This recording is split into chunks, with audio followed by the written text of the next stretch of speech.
ये क्या नाम है? क्या? सोना और चांदी। सोना नहीं नाम। हाँ हाँ, सोना नाम चांदी। नाम जी, सोना चांदी।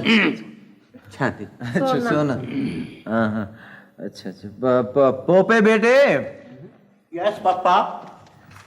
बेटे देखो, सोना और चांदी को मिलाकर देखो क्या बनता। सोना और चांदी।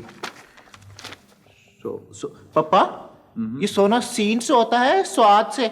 सोना जो होता है ना, वो स्वा से होता है। सीन से बेटा, सीन वाव नून अलिफ, सोना और चांदी चे अलिफ नून दाल ये। नून गुना। ठीक है पापा, मैं अभी लगाता हूँ हिसाब। पापा, आज सूट के साथ कौन से रंग की टाई बांधेंगे?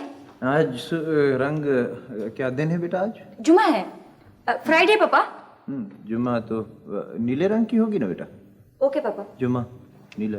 पापा, 45 नंबर बनते हैं, यानी कि 45 सोना और चांदी के। 45। हाँ हाँ भाई, 45 4 5 9 9। अच्छा भाई, 9 तो हमारा लकी नंबर है बे, तुम्हारी नौकरी तो पक्की हो गई।